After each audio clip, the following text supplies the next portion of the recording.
Welcome back to episode 17 of Shots on Target with your host, Brad Betts, which is our go-to, oh my goodness, with your host, Brad Betts, your go-to show for global football analysis and betting. Today's Tuesday, September 17th. We've got a bit of a loaded slate, but a very, very tricky slate. So we're going to highlight both the AFC Champions League, we're going to highlight the regular Champions League or European Champions League, as well as a best bet over in the first division of Ireland, which is the second flight. We improved to 10-1 over our last 11 picks yesterday with our early second half cash in Italy, followed by a live bet as directed from Shots on Target yesterday in Denmark. Stoppage time cash. Absolutely love to see that for the Telegram family. But without further ado, let's go ahead and jump straight into today's slate so we can get in and get out. Rick, what is up, my friend? Brad Morris, good to see you. Nate the Great, what's up? How are you doing? WMX, good to see you as well. Thank you guys for being in here early and showing your support. Let's jump into it. Well, this morning, the AFC Champions League just started, which is a really high-flying tournament. It is the Asian Champions League, consisting of all those teams over in Asia that are not in the Euros to make the regular Champions League. They've created their own. And it's a really exciting one. They've changed the format this season for the top flight. So you're going to see a lot of different fixtures than you normally have seen. You would have seen last season the typical typical Champions League format, playing home and away. That's not the case this year. We got an East and a West. You got teams playing from all over Asia, Japan versus China. You got Thailand versus Japan versus, it goes on and on and on. But these are some really exciting matches. 3 of the 4 this morning hit both teams to score and over 2.5 goals and over 3.5 goals. We even had one that hit 10 goals, 7-3. What are we playing? Football? Not American. But this is the type of event where you do see lots of goals. You can see some real discrepancy between sides. You have teams qualifying last year and now playing this year, which means they could have lost players or strengthened. So you want to make sure that you are following very closely. The AFC Champions League is one of those early morning fixtures you want to hop into and look at because there's tons and tons of value. Let's now jump into what everybody wants to talk about, the Champions League. What a day. It's the first match week of the Champions League in the new format. So what's changed is teams are no longer playing one another home and away. They have a designated fixture slate against, I believe, 10 teams, and you just play home and away based on how you were drawn. So you'll have 5 home, 5 away. So it's going to be very, very tricky. You're not going to see the typical score lines, which does concern me. There's not a lot of expected value that I can see pre-match. All these lines are a bit nuked. And since we don't know how these teams are going to shape up against one another, it's not necessarily the day that we want to go and push all of our chips in. So we do want to highlight a couple matches that I've found interesting. We've seen Young Boys and Villa in the past, but Young Boys specifically, we've tailed them against Galatasaray. Really open squad, high-flying, back to front, just like Villa.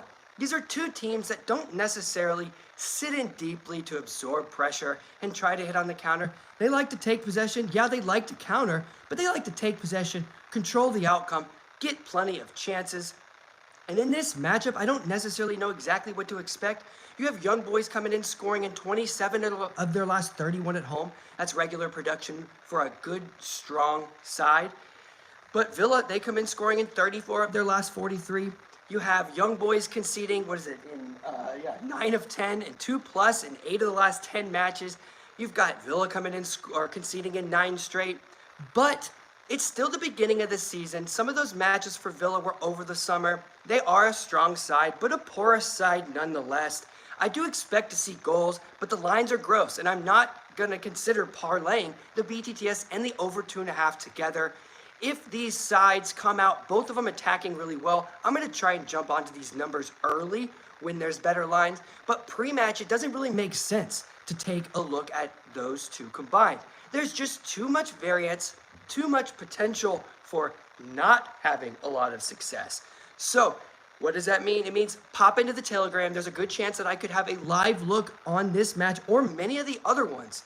I'm going to take today and analyze it live. Maybe look to tomorrow for more value, see how these teams are playing and how they're getting adjusted to the new format. I think this is the smartest way we can attack it. Anybody who tells you that they know what's going to happen in all these matches in the Champions League today, well, they're full of crap. They don't know. We don't know what to expect with this new format and all these teams who have not played one another very often. So let's look to attack it live. Now, actually, right before we move on, there are a couple matches. You have Real Madrid and Stuttgart. Stuttgart are an over team through and through, but Real Madrid thus far in the season are an under team. They're not really playing the same Real Madrid type ball that we're used to seeing. Attack heavy, absolutely. They have some of the best attackers in the world. Stuttgart, incredibly porous defensively. And these lines, I mean, minus 200 or over 2.5 is minus 290, minus 300. That's seriously unplayable. So take a look at it for a live look in this match specifically, because if there's no goals in the first half, let's say there's no goals, or late in the first half, you could try and play that first half goal or that over in the second half, because I do expect to see goals. I just don't necessarily know when and how many. Then we look at Sporting and Lille. Sporting is a team I've tailed, for a year now.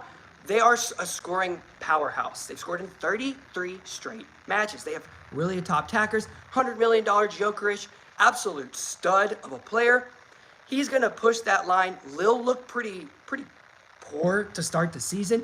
Yes, they scored against PSG, but last match out, they had a really poor result against a Saint Etienne team in the French league, a team who hadn't even scored thus far this season. Put the hurt on them. Maybe they were looking ahead, as we mentioned last week, but I just don't have a lot of faith in this Lille squad.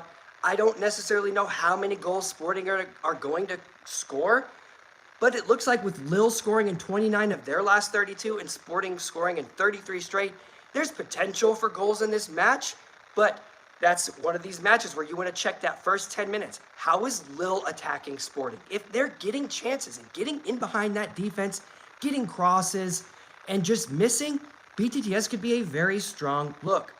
But if no goals are happening early in the match, there's a potential to take that Sporting money line live as well. I do believe that they are a better squad than this Lille team, but it's really difficult to peg a French team like Lille against the Portuguese giants. Sometimes there will be more evenly matched than you expect. So I'm going to look to jump into this match live. Now, let's get to our play of the day. Get us in, get us out, get us back to the slate, which is coming up here very soon. We have a match in the second division of Ireland, which is called the First Division. Confusing, I know, but it's Ireland First Division, aka second tier. We have a match between Wexford and Bray Wanderers. Wexford come in scoring in 30 of their last 32. That's crazy in this league specifically. But what's even crazier is they've conceded in 34 of their last 38 and 32 of their last 35 in the league. That's at 91%. So just over 9 out of every 10 league matches over the last 32, or was it 35, they're hitting at 91%. That's insane numbers. Both teams to score has come in 27 of the last 32. That's at 84%. Over 4 out of every 5 times you were to place a both teams to score bet on Wexford over the last 35 matches, you would be in the green. They're taking on a Bray Wanderers squad, who's no slouch themselves. They scored in 27 of their last 36, which is 75%. And they've conceded in 25 of their last 33, hovering around 75%. But in this matchup fixture between these two, Bray has scored in 17 of their last 19 matches versus Wexford, and they've also conceded in 10 straight versus Wexford. They've hit both teams to score in 9 out of the last 10 matches, and 9 of the last 10 matches with Bray away from home against Wexford. So this one just has everything that we need to see today in a play of the day. I would prefer Bray at home, but I'm going to look to avoid a lot of these big leagues because mostly they've been nuked. The Sharps all across the board have been pushing their money into one of these or multiple of these fixtures, pushing these lines up. It's like trying to bet on the NFL. Very, very sharp lines, which means a live bet can really, really come in handy. So we're going to take the BTTS in a second division, which is the first division, second tier, first division of Ireland, FIRST, not 1ST. And we're going to take both teams to score, and I got that at minus 115. So I like this play as our play of the day, and I'm going to be looking to attack us live. But today's not the day to push all of your chips in, like I said. Tomorrow has a lot more opportunity, a lot more fixtures where I feel like the teams have more potential. So we'll look to attack it then and look for live looks today. We do finish off with Liga MX tonight before you go to bed, which you know is a really high-performing league, hitting almost 90% over, or just over 90% over their last 35 matches in Liga MX. So pay attention. There are goals flying in there. But without further ado, that concludes today's episode of Shots on Target. I want to pop into the chat real quick. I see there's a few questions. Al, first half goals. That's a good question. So I definitely see first half goals in the Bayern game.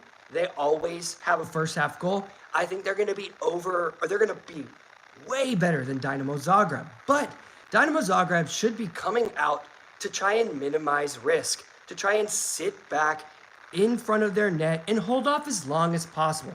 1 point for Dynamo in this fixture is an absolute win for them. Puts them in good position, so I expect them to sit in deep. They did play the Azerbaijani side, Karabakh, very openly. Karabakh had tons and tons of chances. So if they approach the match like they approached Karabakh, I could see Bayern putting up an 8-piece today. I honestly, legitimately could see them scoring over and over and over again if Dynamo doesn't protect himself.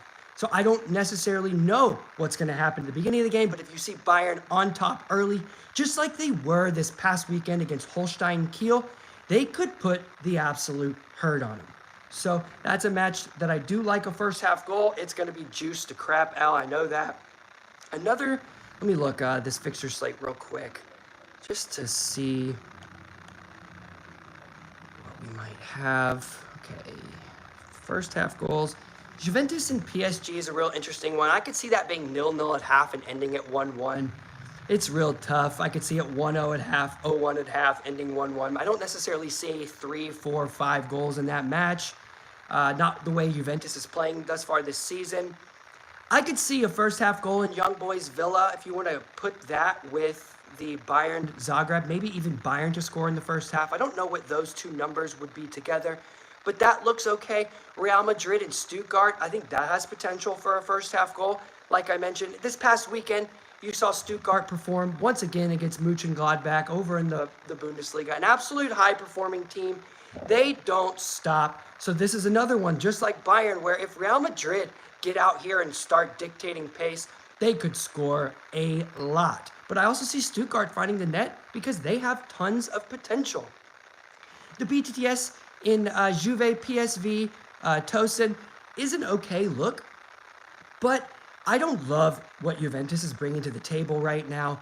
They're not a very open team, and I don't necessarily believe in their attackers. Vlahovic is okay, but he gets really isolated. PSV played nice and open, and they have a good attacking presence.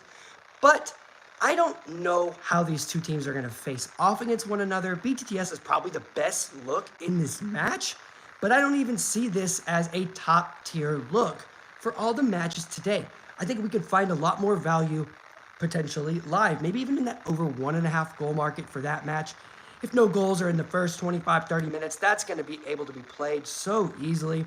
I agree, Brad Morris. Juve has been a little bit better defensively lately. New coach, new system, a few new players. It allows for some differentiation from what we had last year, and thus far they've been more stalwart defensively. Weston McKennie's coming back in the lineup through the midfield. He's a kind of a defensive presence. That should help them as well. So again, I want to highlight a lot of these Champions League matches, but I want you to know that these are not necessarily the most valuable of all Champions League matches or valuable matches for the entire day as it is. Let's jump back in here real quick again.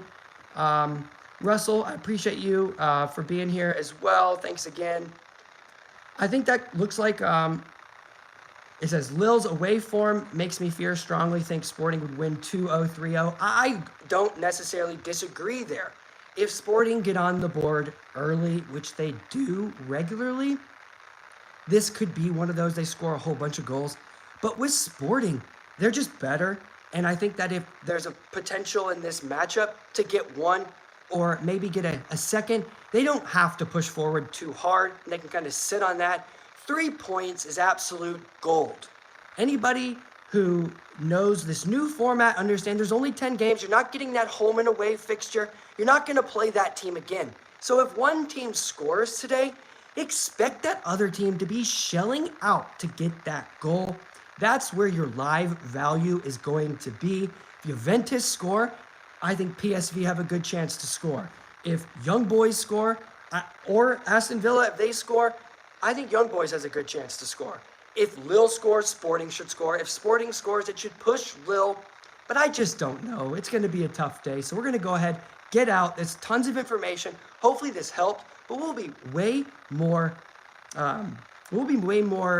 focused on some matches tomorrow with more value. Again, that concludes today's episode of Shots on Target with your host, Brad Betts. A little bit longer, a little bit more information, but don't forget our play of the day in Ireland. Hopefully we can improve to 11-1, and we'll look for some live efforts. I appreciate you guys for being here. We'll catch you guys tomorrow.